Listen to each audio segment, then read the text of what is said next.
দয়ার নবী বলেন, আমি আল্লাহ তাআলার দরবার থেকে 50 ওয়াক্ত নামাজ নিয়ে এসেছি। মুসা আলাইহিস সালাম বললেন, নবী গো, আমি তো বনি ইসরাইল চালাইয়া দেখছি, তারা এশার নামাজ ঠিক মতো আদায় করতে পারে না। আপনি আল্লাহর দরবারে যা কিছু কমাইয়া নিয়ে আসেন। মুসা আলাইহিস সালাম কিন্তু এশার নামাজ পড়তেন। হযরতে আদম আলাইহিস সালাম ফজরের নামাজ পড়েছেন। জোহরের নামাজ হযরতে ইব্রাহিম আলাইহিস সালাম পড়েছেন, মনে রাখবেন। আসরের নামাজ হযরতে ইউনূস আলাইহিস সালাম পড়েছেন। মাগরিবের নামাজ হযরতে ঈসা আলাইহিস সালাম পড়েছেন। এশার নামাজ হযরতে মুসা কালিমুল্লাহ পড়েছেন। 50 ওয়াক্ত নামাজ এভাবে বিভিন্ন নবীরা পড়েছেন। আমরা 5 জন পয়গম্বরের নামাজ পেয়েছি। বলেন হুজুর, 5 জন নবীর নামাজ আমরা পাইলাম, 5 ওয়াক্ত নামাজ, কিন্তু আমাদের নবীর নাম গেল কই? নবীর নামাজ গেল কই? আরে মিয়া, ওই সব নবীদের নামাজ আমার নবীকে দিয়েছেন, এরপর স্পেশাল আবার দিয়েছেন। এই 5 ওয়াক্ত নামাজ তো দয়ার নবীকে অর্পণ করেছেন, দয়ার নবীকে হাদিয়া দিয়েছেন, দয়ার নবীকে দান করেছেন। দয়ার নবীকে খুশি করার জন্য 5 ওয়াক্ত নামাজে এনেছেন। নবী গো, 5 ওয়াক্ত নামাজ পড়বেন ঠিক, কিন্তু আমি আল্লাহ 50 ওয়াক্ত নামাজের সওয়াব দিয়া দেব। আপনারা প্রশ্ন করবেন, হুজুর তাহলে আমার নবীর স্পেশাল নামাজটা কি? আমার নবীর স্পেশাল নামাজ হলো জুমার নামাজ। জোরে বলতে হবে, কি নামাজ? জুমার নামাজ। আমার নবীকে আল্লাহ তাআলা স্পেশাল জুমার নামাজ দিয়েছেন। এই জুমার নামাজ কেন দিয়েছেন, এর একটু আলোকপাত করে মূল আলোচনার দিকে আমি যাব। এই জুমার নামাজ কেন দিলেন? তামাম পৃথিবী আল্লাহ রাব্বুল আলামিন জুমার দিনে সৃষ্টি করেছেন। পৃথিবী সৃষ্টি করেছেন আল্লাহ তাআলা শুক্রবার, জুমার দিনে। আবার আল্লাহ তাআলার যেই দিন মর্জি হবে সেই দিন সমাপ্তি ঘটাবেন, অর্থাৎ কিয়ামত কায়েম করবেন মুহররম মাসের 10 তারিখ শুক্রবার। ওয়ালাইকুম আসসালাম। বসেন।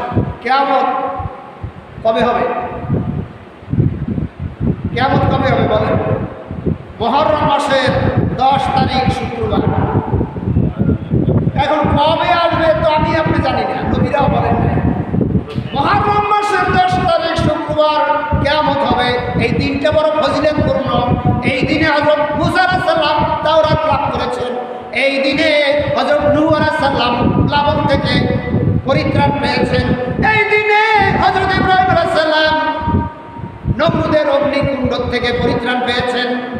এই দিনে আইয়ুব আলাইহিস সালাম 18 বছর কুষ্ঠ রোগে আক্রান্ত হইয়া এই দিনে নিষ্কৃতি লাভ করেছেন। এই দিনে ঈসা আলাইহিস সালামকে চতুর্থ আসমানে তুলে নিয়েছেন। এই দিনে ইমাম হুসাইন কারবালার ময়দানে শাহাদাত বরণ করেছেন। এই দিনে আমাদের নবীকে আল্লাহ তাআলা জুমার নামাজ দিয়েছেন। জোরে বলেন আলহামদুলিল্লাহ। আলহামদুলিল্লাহ।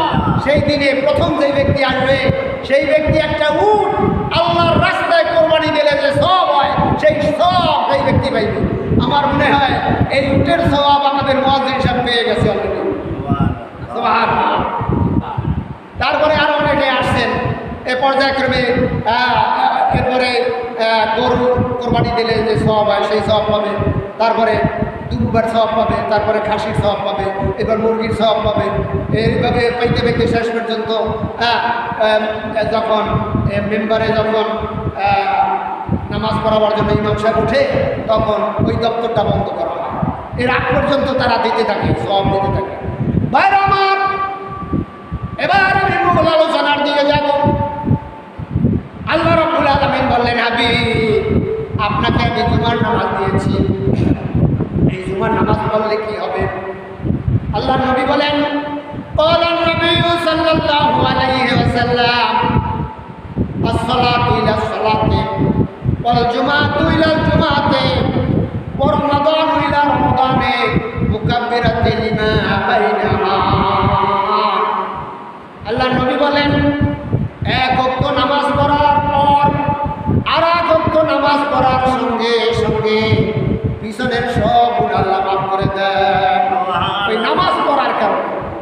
অর্থাৎ ফজরের নামাজ পড়েছেন, জোহরের নামাজ পড়তে এসেছে, এই জোহর থেকে ফজর থেকে জোহর পর্যন্ত যত গুনাহ হয়েছে নামাজের মাধ্যমে আল্লাহ তাআলা মাফ করে দিয়েছে। আবার জোহরের নামাজ থেকে আসরের নামাজ পর্যন্ত যে গুনাহ করেছেন এই নামাজের বিনিময়ে আল্লাহ রাব্বুল আলামিন মাফ করে দেন। আবার আসরের নামাজ থেকে মাগরিব পর্যন্ত যে গুনাহ করেছেন ওই নামাজের কারণে আল্লাহ তাআলা মাফ করে দেন। মাগরিবের নামাজ থেকে ইশা পর্যন্ত যে গুনাহ করেছেন নামাজের বিনিময়ে আল্লাহ তাআলা মাফ করে দেন। ইশা থেকে লম্বা টাইম ফজর পর্যন্ত যত গুনাহ করেছেন ওই গুনাহ আল্লাহ তাআলা এই নামাজের মাধ্যমে মাফ করে দেন। তাই নবী বলেছেন, আসসালাতু ইলাস সালাতি ওয়াল জুমাতু ইলাল জুমাতে, এক জুমা নামাজ পড়ার পর আর এক জুমা পর্যন্ত যত গুনাহ হয়েছে এই জুমার নামাজ পড়ার কারণে আপনার এই এক সপ্তাহের গুনাহ আল্লাহ তাআলা মাফ করে দেন। সহিহ হাদিস। এক জুমার থেকে আর এক জুমা পর্যন্ত কত গুনাহ হয় না? মানুষ মাত্রই তো গুনাহ। আল্লাহ নবীকে আল্লাহ তাআলা বলেন, হাবিব আপনাকে আমি এমন জুমার নামাজ দিলাম যে এই জুমার নামাজ অন্য কোনো নবীদেরকে আমি দেই নাই, আপনাকে আমি জুমার নামাজ দিয়েছি। আমার নবী কোন নামাজ পেয়েছেন জোরে বলতে হবে। কোন নামাজ? জুমার নামাজ। জোরে বলেন কোন নামাজ? জুমার নামাজ। আর আমার এরপর আরো আছে, রমাদান ইলা রমাদানে মুকাব্বিরাতান লিমা বাইনাহা, এক রমজান থেকে আর এক রমজান পর্যন্ত যত গুনাহ হয়েছে ওই গুনাহ সমূহকে রমজানের খাতিরে আল্লাহ তাআলা মাফ করে দেন। আমার নবী মেরাজে গেছে, আল্লাহ তাআলা কত কিছু দিয়েছে, এই সামান্য সময় তো সেগুলো বলা যাবে না, শুধু ইঙ্গিত দিয়ে যাবে। হয় আমার আমরা জুমার নামাজ পড়তে এসেছি, অনেকে কিন্তু এখনো কাজ কামে ব্যস্ত, জানে না জুমার নামাজ কি ফজিলতপূর্ণ। গরিবের জন্য হজ, ধনী লোকে 10 লক্ষ টাকা দিয়ে হজ করতে যায়, কবুল হতেও পারে কবুল নাও হতে পারে, কিন্তু জুমার নামাজ এই ব্যক্তি পড়তে আসবে 10 লক্ষ টাকা দিয়া যে আপনি হজ করেছেন ওই হজের সব আপনার আমল আল্লাহ দিয়ে দেবে। এজন্য আগে ভাগে জুমার নামাজ পড়তে আসা উচিত, কারণ এটা হলো গরিবের জন্য একটা হজ, গরিবের জন্য একটা হজ। আল্লাহ নবী বলেন, আল্লাহ আমাকে তুমি গরিব রাখো, কিয়ামতের ময়দানে আমি গরিবের কাতারে উঠবো। যেহেতু গরিব লোক 500 বছর আগে জান্নাতে চলে যাবে, তাদের হিসাব দিতে হবে কম। হিসাব দিতে হবে কি? কম। একটু জিকির করেন আল্লাহ আল্লাহ আল্লাহু লা ইলাহা ইল্লাহু আল্লাহ আল্লাহ আল্লাহু লা ইলাহা গুনাহগারের গুনাহ ঝরে দরুদে আপনার, গুনাহগারের গুনাহ ঝরে দরুদে আপনার, দয়া করে তাড়াইবেন, দয়া করে তাড়াইবেন মত গুনাহগার নবীজি।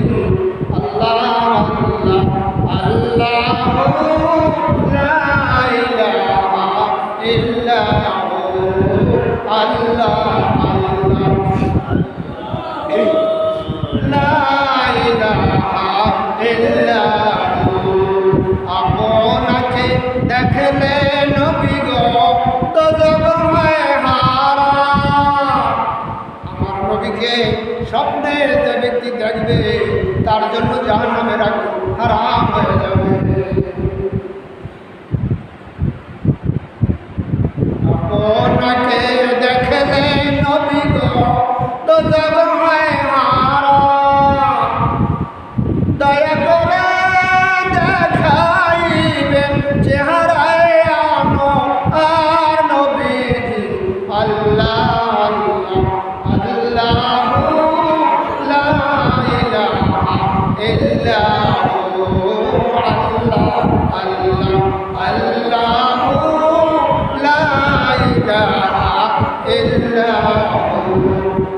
রেডিওটা একটু বন্ধ করে দিলে ভালো হয়।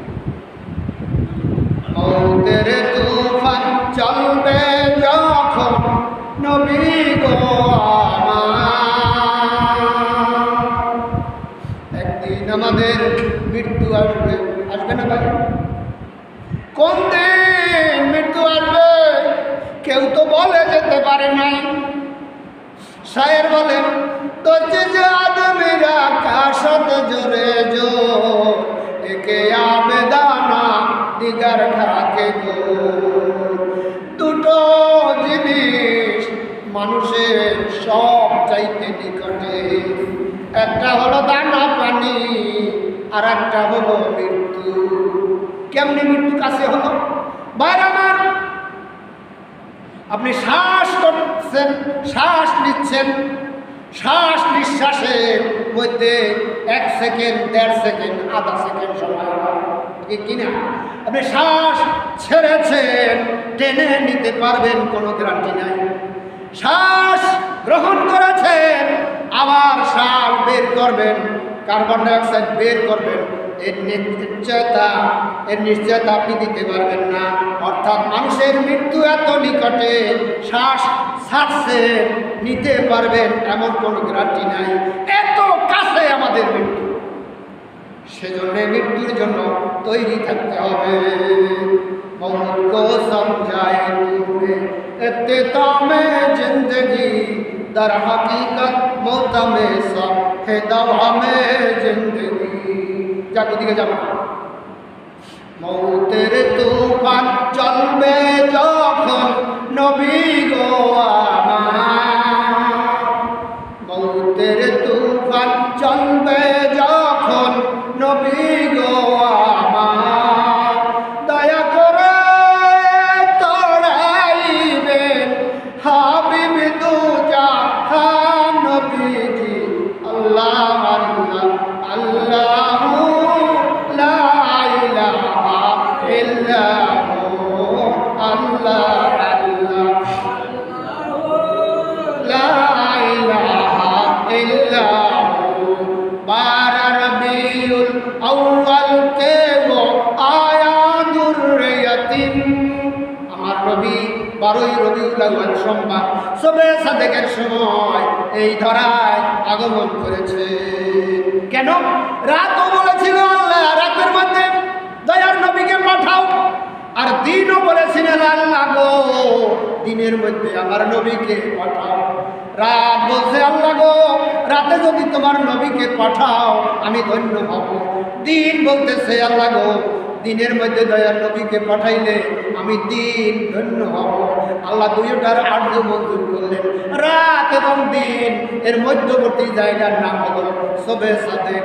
এই শবে সাদেকের সময় 12ই রবিউল আউয়াল দয়ার নবীকে পাঠাইলেন। 12 রবিউল আউয়াল কে ও আয়া দুররিয়াতিন, মাহে নবুয়ত মোহরের সালাত, মাহে নবুয়ত মোহরের সালাত, সবহে খলকে আজিম নবীজি। আল্লাহ আল্লাহ আল্লাহু লা ইলাহা ইল্লাহু। বারবার আল্লাহ রাব্বুল আলামিন বলেন আমি আপনাকে আমি মেরাজে দাওয়াত দিয়ে নিয়ে এসেছি, কোন পয়গম্বরকে আমি এক পর্যন্ত আনি নাই, আপনাকেই শুধু এনেছি। আপনাকে জান্নাতের সার্টিফিকেট দিয়েছি, আপনাকে আমি জান্নাতের চাবি দিয়েছি। আপনি হাসরের ময়দানে যাকে ইচ্ছা তাকে আপনি জান্নাতে নিয়ে যাবেন। অন্য কোন নবীদেরকে এই সুযোগ সুবিধা আমি আল্লাহ দেই নাই। ওয়ালা সাউফা ইউতিকা রাব্বুকা ফাতারদা, নবী গো আপনাকে আমি এমন জিনিস দিব যে জিনিস পাইয়া আপনি খুশি হয়ে যাবেন। বলেন আলহামদুলিল্লাহ। আরো জোরে বলেন আলহামদুলিল্লাহ। আমার নবী কি জিনিস পাইলেন অন্য কোন পয়গম্বর এই জিনিস পায় নাই। ওয়ালা সাউফা ইউতিকা রাব্বুকা ফাতারদা। অতঃ সূরা যখন নাযিল হয়, জিবরাইল আমিন এই সূরা যখন নাযিল করলেন, আল্লাহর নবী বলেন জিবরাইল থামো, তুমি আল্লাহ তাআলাকে বলে দাও